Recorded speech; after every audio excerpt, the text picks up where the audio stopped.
Hello प्यारे बच्चों, good evening. 7 minutes chemistry के इस चैनल में आपका बहुत बहुत स्वागत है। मैं डॉक्टर आदित्य पांडे, आपका केमिस्ट्री मेंटोर। आज की क्लास में हम बहुत छोटी छोटी बातें सीखने वाले हैं जो कि हमारे स्ट्रक्चर ऑफ एटम से रिलेटेड हैं, जैसे कि आइसोटोप्स क्या होते हैं, आइसोबार क्या होते हैं और आइसोटोन क्या होते हैं। तो आइए फटाफट से स्टार्ट करते हैं बिना अपना समय गंवाए। तो सबसे पहले हम आइसोटोप की बात कर लेते हैं बेटा। आइसोटोप्स हम उन एलिमेंट्स को कह सकते हैं, उन एटम्स को कह सकते हैं जिनका कि एटॉमिक नंबर तो सेम होगा लेकिन उनका मास नंबर डिफरेंट होगा। ठीक है, तो मैं अगर ऐसे लिखूं इसको, सेम क्या होगा बेटा इनका? Atomic number. एटॉमिक नंबर मतलब क्या होता है एक्चुअल में? Number of protons.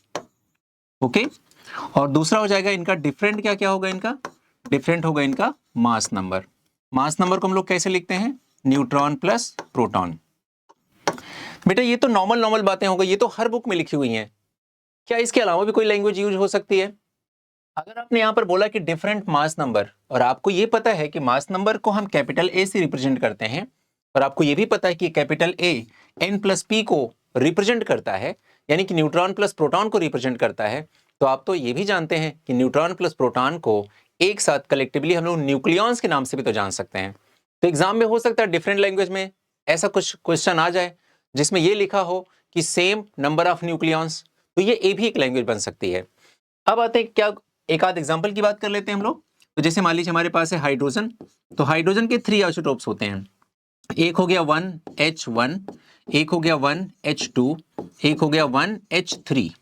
ठीक है, अब सब में आप मुझे बताइए कि इसमें अपने पास एटॉमिक नंबर कितना है या फिर प्रोटॉन के नंबर कितने हैं?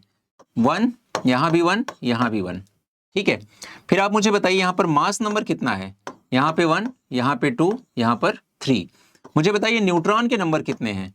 1 minus 1 is equal to 0, 2 minus 1 is equal to 1, 3 minus 1 is equal to 2।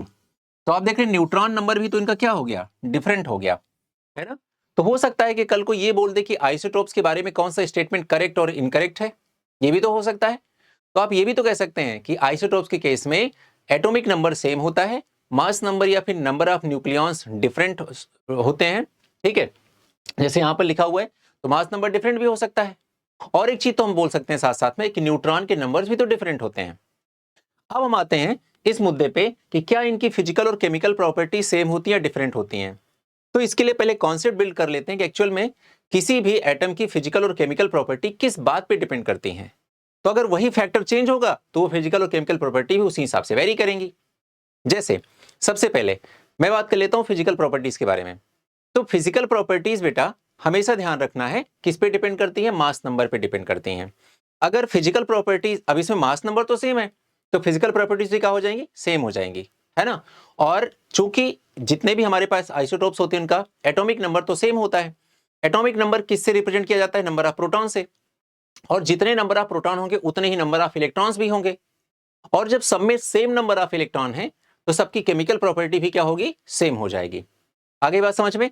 तो ये हमें फिजिकल और केमिकल प्रॉपर्टी के बारे में ध्यान रखना है इस टॉपिक में। क्लियर? तो आइसोटोप्स के बारे में ये हो गया। अब आप यहां पर देख सकते हैं बेटा, ये 1H1 को हम लोग क्या बोलते हैं? प्रोटियम। 1H2 को हम लोग बोलते हैं ड्यूटेरियम। 1H3 को हम लोग बोलते हैं ट्राइटियम। ठीक है, इसमें जो हमारा ट्राइटियम है बेटा, ये एक रेडियो एक्टिव आइसोटोप हो जाएगा। ठीक है, और अगर मैं प्रोटियम से ड्यूटेरियम की तरफ चलूं तो ड्यूटेरियम की जो रिएक्शंस होती हैं वो बहुत ही स्लो होती हैं अगर मैं प्रोटियम से कंपेयर करने चलूं तो। और ट्राइटियम तो केमिकल रिएक्शन के पचड़े में पड़ता ही नहीं है, क्योंकि वो तो रेडियो एक्टिव है, वो तो न्यूक्लियर रिएक्शन शो करेगा, वो यहां पर कहां से आ जाएगा? क्लियर? इसी तरह से मैं कार्बन के बारे में बात कर लूं, एक है हमारे पास 6C12, एक है हमारे पास 6C13 और एक हमारे पास है 6C14। ओके, यहां पर देखो बेटा, इसमें से जो 6C14 है इसका यूज हम किस में कर लेते हैं? इसका यूज हम करते हैं रेडियो एक्टिव या कार्बन डेटिंग में करते हैं।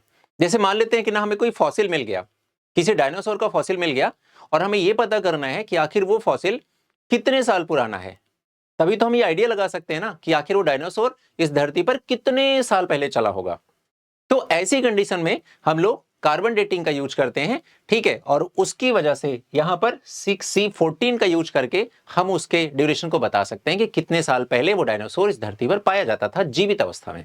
ठीक है, तो ये हो गया थोड़ा सा आपके आइसोटोप की नॉलेज को लेकर के। चलिए अब नेक्स्ट हमारे पास आइसोबार्स। आइसोबार हिंदी में समझना है तो आइसो मतलब सेम, बार मतलब भार, भार मतलब अणु भार, मतलब मास नंबर। ठीक है, तो इसमें क्या हो जाएगा बेटा, यहां पर मास नंबर इनका सेम हो जाएगा और एटॉमिक नंबर इनका, या ऐसे नहीं बोलना है, प्रोटॉन नंबर भी बोल सकते हैं, तो प्रोटॉन नंबर इनका डिफरेंट हो जाएगा। ठीक है, मान लीजिए हम लोगों ने लिखा 18 AR 40 लिख दिया, और यहां लिख दिया 20 कैल्शियम 40 लिख दिया। ठीक है, अब दोनों केसेस में आप देख रहे हैं बेटा कि एटॉमिक नंबर यानी कि प्रोटॉन नंबर Z की वैल्यू डिफरेंट डिफरेंट है, जबकि इनका मास नंबर या नंबर ऑफ न्यूक्लियस दोनों के सेम है। ठीक है, तो इनको हम क्या बोलेंगे, आइसोबार्स बोल देंगे। क्लियर है सबको? ठीक है, नेक्स्ट है हमारे पास आइसोटोन्स। आइसोटोन्स में बेटा हम लोग क्या देखते हैं, न्यूट्रॉन के नंबर देख लेते हैं।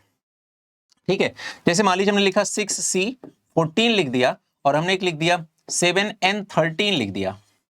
ठीक है, अब आप मुझे बताइए यहां पर न्यूट्रॉन के नंबर निकालें, कैसे निकालेंगे, 14 माइनस 6 है ना, ऐसा कर सकते हैं। ठीक है, या यहां पर 12 लिख दीजिए, 12। अब बताइए 12 माइनस 6 कितना हो जाएगा, 6 हो जाएगा। यहां पर 13 माइनस 7 कितना हो जाएगा, 6 हो जाएगा, है ना। तो दोनों जगह पर न्यूट्रॉन के नंबर क्या हो गए, सेम हो गए। तो ऐसा आप देख सकते हैं, ये हमारा हो गया न्यूट्रॉन का नंबर। तो आपने देखा कि प्रोटॉन का नंबर सेम होगा तो आइसोटोप कहलाएगा, मास नंबर या नंबर ऑफ न्यूक्लियॉन्स सेम होंगे तो आइसोबार कहलाएगा, और नंबर ऑफ न्यूट्रॉन सेम होंगे तो हमारा आइसोटोन्स कहलाएगा। इस तरह से आइसोटोप, आइसोबार, आइसोटोन्स के बारे में हम लोगों ने इंफॉर्मेशन कलेक्ट कर ली। ठीक है बेटा, तो ये वीडियो यहीं तक, और इसके बाद हम मिलते हैं छोटे से ब्रेक के बाद, यानी कि तब तक अगले वीडियो में। और वो अगला वीडियो होगा आइसो इलेक्ट्रॉनिक स्पीशीज के बारे में। उसको इसलिए मैं अलग वीडियो में बना रहा हूं, इसमें भी बना सकते थे अपन, लेकिन नेक्स्ट वीडियो में बनाने का मतलब ये, क्योंकि आइसो इलेक्ट्रॉनिक आगे के लिए भी बड़ा यूजफुल है। ठीक है, एटॉमिक रेडियाई के समय यूजफुल है, आइसो इलेक्ट्रॉनिक, आइसो स्ट्रक्चरल के समय इंपॉर्टेंट है, और बहुत सारे उसके यूजेस हैं। तो मैं चाह रहा था कि आइसो इलेक्ट्रॉनिक के लिए एक सेपरेट वीडियो बनाया जाए, इस वजह से हम उसको नेक्स्ट वीडियो में रखेंगे। तो अभी के लिए यहीं तक, तब तक अपना ख्याल रखिए, खुश रहिए और अपनी स्टडीज करते रहिए। Thank you.